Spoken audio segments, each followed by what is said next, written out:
Good Wednesday morning, everyone. Yes, it is time for our weekly doctor visit, and Dr. Stan Anderson is on our WHBC Newsline this morning. Good morning, Dr. Stan. Hey, Pam. Great to talk to you. You too. And I said a little earlier, you have a bucket full of stuff to talk about today. Well,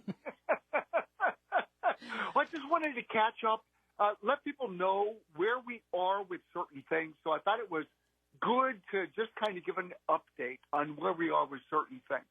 Yeah, that's a great idea. So let's start. Where do we want to start at this morning?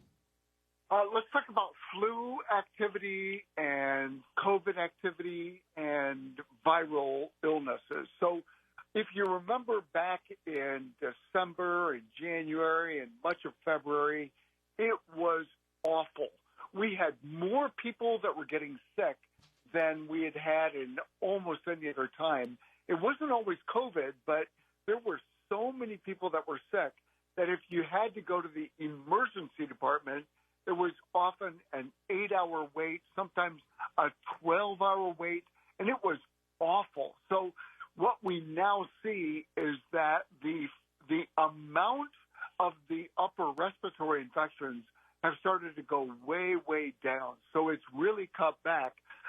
Influenza, it's not gone, but right now the seasonal flu is definitely much better. And just in the past 2 days, with the number of the weather being nicer and everything else being nicer, the numbers have really fallen off. So we are now dramatically better than where we were. So one big good news is from a viral infection point of view, our numbers are way down. Now, when you look at COVID itself, the main subtype that's going around is the JN.1, and that generally it just doesn't kill people as much. So if you remember back in the day, we were seeing somewhere around 5,000 deaths per day. That was January of 2 years ago. Now we're averaging somewhere around 20 deaths per day. So it is so much lower that it's dramatically less. So we're actually seeing more deaths from flu than we're seeing from COVID right now. So from a disease danger point of view, what we're really seeing is viral infections have really, really gone down. That's just the one piece of good news. Yeah, very good news. And I would now there are some people though that when they get a viral infection, it lasts forever. So normally what we're kind of used to is you catch a cold and you get rhinovirus or RSV, and it lasts 3 to 5 days. Usually within 7 days, it's gone. And we're seeing a lot of people who tested for COVID. Maybe they got tested for the flu, and everything was negative. And here it is. It's been 2 weeks, and they're still coughing. They feel a little bit better, but they're still coughing. So a couple of points. One, that healthier people have been starting to have these long viral reactions. The most common is you did a COVID test and the COVID was negative, but you actually did have COVID, and generally that can take up to 3 weeks for it to go away. So just be aware that there are some people that when they get sick, they feel like they are sick forever, and it's not so much that there's anything like wrong with the system or with them. It's just that's the roll of the dice, and that's the way it is for them, and nothing has made that go away really very quickly. So it's just frustrating. It's a small percentage of people, but if you're in that 1% to 2% of people that are sick forever, it is so frustrating. And it's interesting because when you and I talk about this and you're saying it was on the upswing, you can kind of feel it. You know, people were everywhere you go or turn, somebody's sick.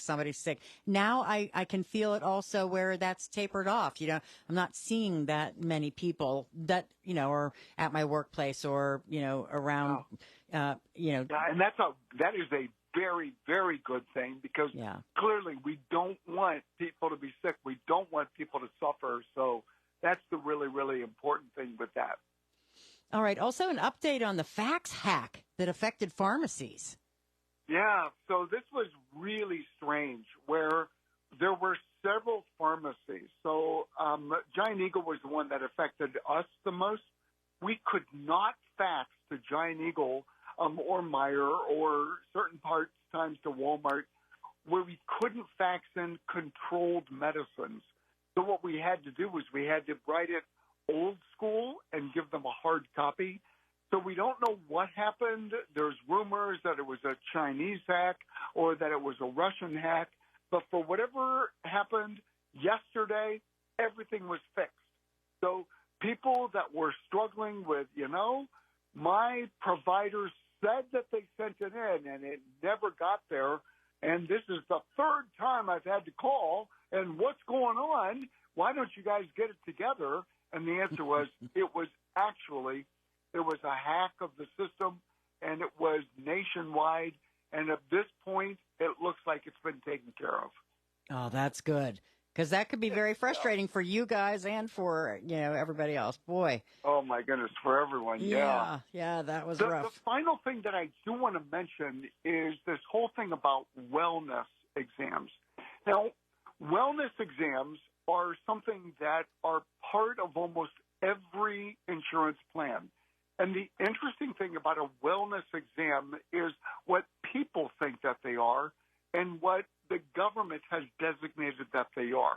So part of every plan is they have to say that you are allowed a one-time-a-year wellness exam. Every provider is graded by the government or by the insurance plan of how good of a provider they are based on whether or not they get certain targets, like 90% of the population that are in that group that go in for a wellness exam. So what you're going to be finding is almost every person is going to be getting a call from their provider saying, you really should come in for your one-time-a-year free wellness exam. The difference is it's not a time where you talk about symptoms.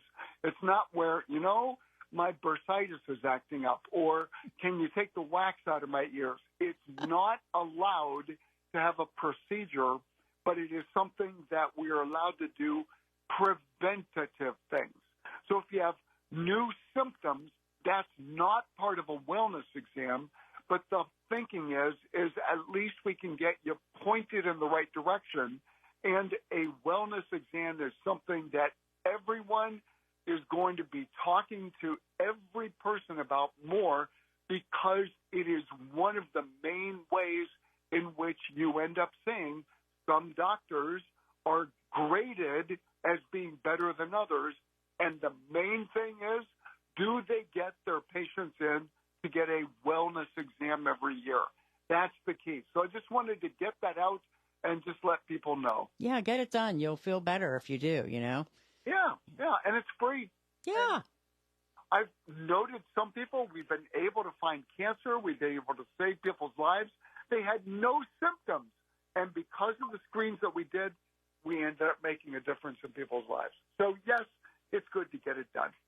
All right, Dr. Stan, well, you have a wonderful week, and we'll talk again next Wednesday. Hey, thanks, Pam. I look forward to it. News, sports, traffic, and weather all morning long on your home of local news. News Talk 1480 W.